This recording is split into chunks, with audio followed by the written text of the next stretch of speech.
Hello दोस्तों, नमस्कार। आप सभी दोस्तों का आपके अपने चैनल मैथ्स इन ईजीबी में आपका स्वागत है।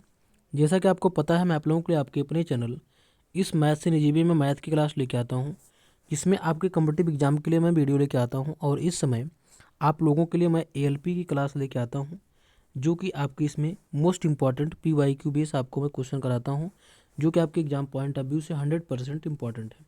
ठीक है, तो और इसमें आज हमारे एक भाई का कमेंट भी आया था। उनका कहना था कि सर आप यूपीएसआई का जो है क्वेश्चन कराइए। इसका यूपीएसआई का आप क्वेश्चन कराइए, जीके और रीजनिंग का। तो दोस्त मैं बता दूं कि आपका यूपीएसआई का भी क्लास मैं शुरू कर दूंगा, लेकिन थोड़ी सी दिक्कत है कुछ दिनों के लिए। तब तक आप इस वीडियो को देखिए। और जैसा कि आपको पता भी है, आप अगर तैयारी कर रहे हैं तो आपको पता है कि लगभग सारे क्वेश्चन हमें सभी एग्जाम में देखने को मिलते हैं। तो यहाँ से भी आपको कुछ ना कुछ हेल्प मिलेगी ज़रूर। और मैं बहुत जल्द ही आपके यूपीएसआई के लिए क्लास जो है स्टार्ट कर दूंगा। तो चलिए मैं देखता हूँ कि आज के क्वेश्चन हमारे किस तरीके से हैं। तो यहाँ पे आप देख सकते हैं, पहला क्वेश्चन है 1 + tan² एक ब्रेकेट में 1 - sin θ एक ब्रेकेट में 1 + sin θ एक ब्रेकेट में। ठीक है, अब यहाँ पे कंडीशंस क्या है हमारी, इसको हम देखते हैं। जैसे कि ये जो हमारा है, ये और ये, आप यहाँ पे इसको इस तरीके से देख सकते हैं, a - b और a + b। ठीक है, ये हमारा क्या होता है, फार्मूला किसका बनता है, ये हमारा फार्मूला बनता है a² - b² का। किसका बनता है, a² - b² का। अब अगर इसको भी इस तरीके तोड़े हम, तो ये बन जाएगा 1 का स्क्वायर 1 माइनस साइन का स्क्वायर का, ये हमारा बन जाएगा sin²θ, ये बना लेगा। ठीक है, अब हमें जहाँ भी ये दिखेगा, ये जहाँ भी हमें दिखेगा, इसको हम तुरंत कह देंगे हमारा कितना है, cos²θ। ठीक है, तो कहने का मतलब हमारी इतनी पूरे की वैल्यू यहाँ से लेकर के यहाँ तक की, ये पूरी वैल्यू हमारी किसके बराबर हो गई, ये हो गई cos² θ की। किसके, cos² θ की। तो चलिए इसको हम लिखते हैं। तो ये वैल्यू हमारी हो गई 1 + tan² एक ब्रैकेट में, और ये हमारा बन गया, ये पूरा इतना, ये बन गया cos²θ। ठीक है, ये बन गया। अब यहाँ पर ये फार्मूला हमारा जो बनता है, ये 1 + tan² ये जो बनता है, ये फार्मूला होता है sec² का, और इंटू में ये हमारे पास है cos²θ। ठीक है, और सेक और कॉस एक दूसरे के उल्टे होते हैं, तो ये हमारा ये दोनों कैंसिल होकर के इसकी वैल्यू आ जाएगी 1। तो यहाँ पे आप देख सकते हैं ऑप्शन नंबर इसका हमारा सेकंड बिल्कुल राइट आंसर यहाँ से हो जाएगा। इसी के साथ हम आगे चलते हैं। अगला क्वेश्चन क्या है, इसको देखते हैं। इसमें यहाँ पे कह रहा है क्वेश्चन में, यदि एक लंब वृत्तीय बेलन के आधार का क्षेत्रफल 346.50 सेंटीमीटर स्क्वायर है और ऊंचाई 21 सेंटीमीटर है, तो इसका संपूर्ण पृष्ठीय क्षेत्रफल ज्ञात करना है। और पाई की वैल्यू में 22/7 यहाँ पे हम यूज कर सकते हैं। तो चलिए इसको हम देखते हैं। अब यहाँ पे अगर हमारे पास ये लंब वृत्तीय बेलन की बात किया हुआ, तो इसको हम पहले आपको फिगर से थोड़ा सा समझा देते हैं। ठीक है, तो ये हमारा हो गया इसका फिगर, ये। ठीक है, ये लंब वृत्तीय बेलन हो गया। अब यहाँ पर इसको हम कहते हैं हाइट, ये हमारी हाइट है, और ये हमको दे रखा है 21 सेंटीमीटर। कितना दिया है, 21 सेंटीमीटर। ठीक है, और ये जो बोला है आधार का क्षेत्रफल, तो आधार हमारा जो होता है लंबवृत्तीय बेलन का, ये किसका होता है, ये वृत्त का आकार होता है। किसका होता है, ये वृत्त का आकार होता है। तो कहने का मतलब ये जो हमें क्षेत्रफल दिया हुआ, ये हमारा क्या है, वृत्त का क्षेत्रफल है। मतलब ये बराबर हमारा है πr² के। किसके, πr² के। ठीक, अब चलिए मैं आपको बताता हूँ, अब हमें निकालना क्या है, इसको समझिएगा ध्यान से। हमें निकालना है 2πr, और ब्रैकेट में हमारा निकालना है h+r। मतलब ये पूरा हमारा फार्मूला होता है संपूर्ण पृष्ठीय क्षेत्रफल का। किसका, ये हमारे जो हमारा बेलन होता है उसके संपूर्ण पृष्ठीय क्षेत्रफल का फार्मूला हमारा ये होता है। तो हमें यहाँ पे तो हाइट तो पता है, यानी कि ऊंचाई हमें पता है, और हमें यहाँ पे त्रिज्या निकालनी है r, तभी हम जो है इसको संपूर्ण पृष्ठीय क्षेत्रफल निकाल पाएंगे। तो चलिए हम यहाँ पे निकालते हैं इसकी यहाँ पर त्रिज्या। तो त्रिज्या निकालने के लिए क्या करेंगे, फार्मूला जैसे कि हमें क्षेत्रफल दिया हुआ है, तो ये हमारा बराबर है πr² के। इसको सॉल्व करेंगे, ये हमारा है 346.50, ये है। ठीक है, अब इसके बाद यहाँ पे हम इसको थोड़ा सा चेंज कर लेते हैं। चेंज करने का मतलब है कि यहाँ पर इसे अगर हम लिखना चाहें, तो यहाँ पे क्या लिख सकते हैं, समझिएगा ध्यान से। यहाँ पर πr², और बराबर में इसको लिख सकते हैं 346.5 में इसको हम लिख सकते हैं 10, लिख सकते हैं आराम से।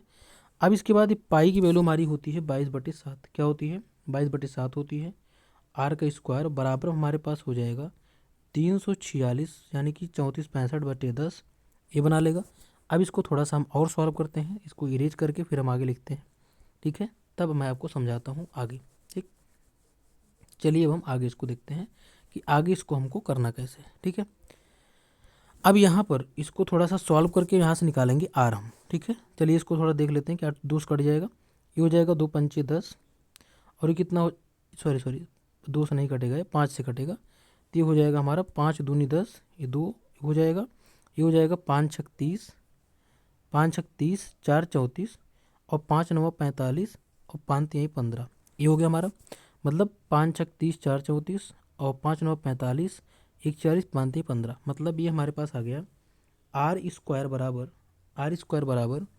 693 बटे में 2, और गुणे में, अब समझिएगा ध्यान से, ये जो 22/7 है ये इधर जाके 7/22 बना लेगा। कितना बना लेगा? 7/22 बना लेगा, ठीक है। अब इसको थोड़ा सा यहाँ करेंगे कैंसिल, 11 दूना 22, और ये कितना बना लेगा? 11 छक्के 66, और 11 3 33, ठीक, ये बन गया। अब इसको हमें थोड़ा सा तोड़ना होगा। क्या करना होगा? तोड़ना होगा। कैसे तोड़ना होगा समझिएगा इसको। यहाँ हम तोड़ेंगे इसको, आर स्क्वायर बराबर, इसे तोड़ लेंगे, इसे 7, और यहाँ पर इसे तोड़ेंगे 63 को, 7 गुणे 3 गुणे 3, ये हो जाएगा आराम से 63 का। और हमें एक साथ हमारे पास ऊपर और है ये वाला, और नीचे हमारे पास क्या है? 2 गुणे 2, ये 2 गुणे 2 हो गया, ठीक है। अब ये स्क्वायर को यहाँ से हटाएंगे, इस स्क्वायर को हटा के इसको हम रूट यहाँ का लगा लेंगे। अब जैसे कि हमें पता है कि स्क्वायर में रूट में हम 2 2 का पेयर बनाते हैं, तो एक पेयर हमारा 2 का नीचे हो गया, एक 3 का हो गया, कि 7 का हो गया। मतलब ऊपर हो गया 7 गुणे 3, और नीचे हमारा हो गया ये 2 का, तो 7 3 21/2। आर हमारा आया यहाँ पे 21/2, इसको हम यहाँ पे लिखते हैं। आर की वैल्यू यहाँ पे निकल के आई 21/2, ये आया। अब हमें निकालना है संपूर्ण पृष्ठीय क्षेत्रफल, मतलब कि 2 पाई आर ब्रैकेट में एच प्लस आर, ये। अब यहाँ पे रखते हैं इसकी हम वैल्यू, तो 2 पाई की वैल्यू 22/7, फिर आर हमारा कितना आया है? 21/2, फिर इसके बाद ब्रैकेट में हमारा 21, और क्योंकि ऊंचाई हमारी 21 है, और प्लस में आर हमारा यहाँ पे 21/2। बस इसी को आपको यहाँ पे करना है सॉल्व। इसको सॉल्व करते ही आपका आंसर यहाँ से जो है आपको मिल जाएगा। इसी के साथ हम आगे चलते हैं। अगला क्वेश्चन क्या है इसको देखते हैं। यहाँ पे क्या कर रहा है, और आप लोग अभी तक अगर चैनल को सब्सक्राइब नहीं किए तो वीडियो को लाइक नहीं किए जरूर कर लें, जिससे कि आपको आने सारी वीडियो मिलती रहे। तो आगे देखते हैं। दो संख्याओं का यहाँ पे क्या बोला है, दो संख्याओं का अनुपात 11:4 है, और उनका महत्तम समापूर्तक HCF 16 है। इन दोनों संख्याओं का योग यहाँ पे क्या है, हमें ये बताना है, ठीक है। तो कभी भी आपको अगर ये दिया है, जैसे कि दो संख्याओं का अनुपात दिया है और इनका मासा दिया है, तो हमें कुछ नहीं करना है। यही जो हमें मासा दिया है इसी को इनके अनुपात में हमें गुणा कर लेना है, ठीक है। तो यहाँ क्या हो जाएगा? 11 छक्के 66, और 11 की 11 छः 17, ठीक है। 11 छक्के 66, 11 की 11 छः 17, और फिर प्लस 4 से गुणा करना, 16 चौके 64। बस इन्हीं को हमें यहाँ पे जोड़ देना है। चलिए जोड़ते हैं। 6 4 10, 7 6 13 14, 1 1 2, 240 हमारा इस क्वेश्चन का बिल्कुल राइट आंसर हो जाएगा। यहाँ पे देख सकते हैं ये आपका जो है टायर सेकंड में NTPC के एग्जाम में आपका इसको पूछा गया है, ठीक है।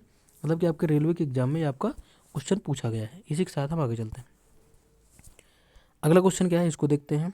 इसमें क्या कह रहा है, इसमें कह रहा है यहाँ पे, यदि एक समबाहु त्रिभुज का क्षेत्रफल 25√3 सेंटीमीटर स्क्वायर है, तो त्रिभुज की प्रत्येक भुजा की लंबाई हमें यहाँ पे बतानी है। तो यहाँ पे हम क्या करेंगे, पहले तो हमें फार्मूला पता होना चाहिए। समबाहु त्रिभुज का क्षेत्रफल हमारा होता है √3/4 ए स्क्वायर, ये फार्मूला होता है, और बराबर ये हमें दिया है 25√3, इधर रखा है। अब इसके बाद इसको हम सॉल्व करेंगे, तो यहाँ पे क्या हो जाएगा, √3 से √3 कैंसिल, 25 चौके 100, तो ए स्क्वायर बराबर हमारे पास आ गया यहाँ पे 100। अब यहाँ पे हम इस 100 को क्या लिख सकते हैं, ए स्क्वायर बराबर यहाँ लिख सकते हैं 10 का स्क्वायर। अब इसको हम करेंगे कैंसिल, घात से घात कैंसिल, तो ए की वैल्यू हमारे पास यहाँ पे निकल के आ गई 10। कितना आ गई? 10। तो हमसे यही पूछा हुआ था भुजा की लंबाई, तो भुजा की लंबाई हमारे पास यहाँ पे क्या निकल के आई, यहाँ पे 10 सेंटीमीटर का बिल्कुल राइट आंसर यहाँ से हो जाएगा। इसी के साथ हम आगे चलते हैं। अगला क्वेश्चन है यहाँ पे, ये हमारा क्वेश्चन, ये दोस्त बहुत आसान है, सिंपल सा क्वेश्चन है। आप देख सकते हैं आपके प्रीवियस ईयर क्वेश्चन में पूछा भी गया है, ठीक है। बहुत सिंपल क्वेश्चन है। तो चलिए देखते हैं इसको, हमें इसको कैसे करना है। सिम्मी की मां ने एक पार्टी के लिए 8 लीटर 785 मिलीलीटर सूप बनाया। यदि सूप को 35 लोगों के बीच समान रूप से वितरित किया गया तो प्रत्येक व्यक्ति को कितना सूप यहाँ पे दिया जाएगा, हमको बताना है। तो सिंपल सा देखो ध्यान से, ये हमें सारा आंसर मिलीलीटर में है, तो पहले हमको इसको किस में चेंज करना होगा, मिलीलीटर में। तो आपको पता है कि लीटर को मिलीलीटर में चेंज करने के लिए हमें 1000 से मल्टीप्लाई करना होता है। कितने से 1000 से। तो बस यही हमें करना है। तो हमें क्या करना है, यहाँ पे 8 में 1000 मल्टीप्लाई करेंगे तो हमारा बना लेगा 8000 बना लेगा, और प्लस में इसमें हम 785 ऐड करेंगे, ठीक है। तो हमारा पूरा बन जाएगा 8785 ml ये बनेगा। अभी हमें 35 लोगों में इसको डिवाइड करना है, तो इसे हम 35 से जब भाग करेंगे 35 से, तो ये भाग करने पे हमारा इसका आंसर जो आएगा ये 351, कितना 351 ml प्रत्येक व्यक्ति को यहाँ पे मिलेगा। इसी के साथ हम आगे चलते हैं। अगला क्वेश्चन क्या है इसको देखते हैं। इसमें यहाँ पे कह रहा है यदि ए और बी समीकरण x² माइनस एक्स माइनस 12 बराबर 0 के मूल हैं, जहाँ ए बड़ा है बी से, तो x के पदों में वह द्विघात समीकरण ज्ञात कीजिए जिसके मूल 2a माइनस 1 और 2b प्लस 1 है। तो हमें इसमें क्या करना, पहले यहाँ पे हमें पहले ए और बी की वैल्यू बतानी है, निकालनी पड़ेगी पहले। तो यहाँ पे आपको क्या करना है, यहाँ पे देखिए ये आपके होमवर्क क्वेश्चन रहेगा, इसको मैं आपको थोड़ा सा हिंट दे देता हूँ, समझिएगा ध्यान से। थोड़ा सा काम इसमें मैं आपका कर दे रहा हूँ, जैसे समझिएगा ध्यान से। जैसे ये हमारे पास है x² माइनस एक्स माइनस 12, ये आपके टायर 2 का क्वेश्चन है NTPC का, ठीक है। तो यहाँ पर इसका जब आप गुणनखंड करेंगे तो गुणनखंड आप कैसे करते हैं, इसको तोड़ेंगे, ये हमारा बन जाएगा 4 3 12, 4 माइनस 3 और माइनस में 12 ऐसे बनेगा।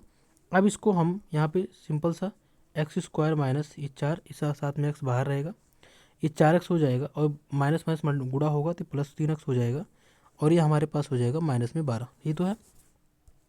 अब इसको अगर यहाँ पे हम सॉल्व करते हैं तो कॉमन करेंगे तो x और ब्रैकेट में हमारे पास आ जाएगा x माइनस 4, और फिर इसके बाद यहाँ पे प्लस 3 कॉमन होगा, और ब्रैकेट में हमारे पास आ जाएगा x माइनस 4, ये बना लेगा, ठीक है। अब यहाँ पे हम देख रहे हैं कि एक वैल्यू, जैसे समझिएगा एक वैल्यू हमारी ये बन गई और एक वैल्यू हमारी x प्लस 3 बन गई। तो ये जो x माइनस 4 एक है और एक हमारे पास है x प्लस 3, ठीक है। अब अगर हम यहाँ पे वैल्यू निकालते हैं यहाँ पर, तो हमारी जो ए वाली वैल्यू, ये वाली, क्योंकि इसको कैसे निकालते हैं, x माइनस 4 बराबर 0 करके निकालते हैं। तो ये 4 जाके उधर क्या करेगा प्लस, और ये 3 जाके उधर कर लेगा माइनस, एक x की वैल्यू प्लस में, एक x वैल्यू किस में आई, माइनस में। अब हम देख रहे हैं 4 आया और 3 आया माइनस में, तो यहाँ पे हम इसको देख रहे हैं, समझिएगा एक वैल्यू हमारी प्लस में 4 आई, एक वैल्यू हमारी माइनस में 3 आई, ठीक है। अब यहाँ पे क्या बोला है कि ए जो कंडीशन दिया हुआ है, ए जो है ग्रेटर है बी से, ए ग्रेटर है बी से, तो इन दोनों में बड़ा कौन है, ये है। तो ये हमारी वैल्यू ए हो जाएगी और ये वैल्यू हमारी बी हो जाएगी। अब आपको क्या करना है कि ए की वैल्यू इसमें रख के इसकी वैल्यू निकालनी है, ए वाला, और फिर ये बी की वैल्यू इसमें रख के इसकी वैल्यू निकालनी है, ठीक है।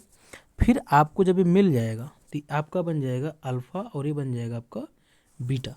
फिर आपको यहाँ फार्मूला क्या लगाना है, x² minus alpha plus beta into x और प्लस में अल्फ़ा इंटू बीटा, ठीक है। मतलब इनके सोल्यूशन की जो वैल्यू आएगी, इसको यहाँ अल्फ़ा रख लेना, और इनके सोल्यूशन जो वैल्यू आएगी इसको यहाँ पे बीटा के प्लेस पे रख लेना। फिर इसको सॉल्व कर देंगे तो आपको यहाँ से आंसर आपका ये ऑप्शन नंबर यहाँ पे जो आपको दिया है, ऑप्शन नंबर हमारा कौन सा यहाँ पे सेकंड, इसका बिल्कुल राइट आंसर यहाँ पे आपका मिल जाएगा। इसी के साथ हम आगे चलते हैं। ये क्वेश्चन बहुत ही इंपॉर्टेंट है और आपके एग्जाम में बहुत पूछा जाता है इसको, एक क्वेश्चन।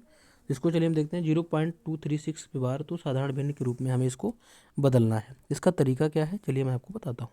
सबसे पहले क्या करना है, जितनी पॉइंट के बाद पूरी वैल्यू है इसको लिखो 236, और जिस नंबर पे बार नहीं उसको इसमें से माइनस कर दो। तो 2 पे यहाँ पे आप देख रहे हैं बार नहीं लगा हुआ है, इसको जब माइनस करेंगे तो हमारे पास आ जाएगा 234। कितना आ गया, 234।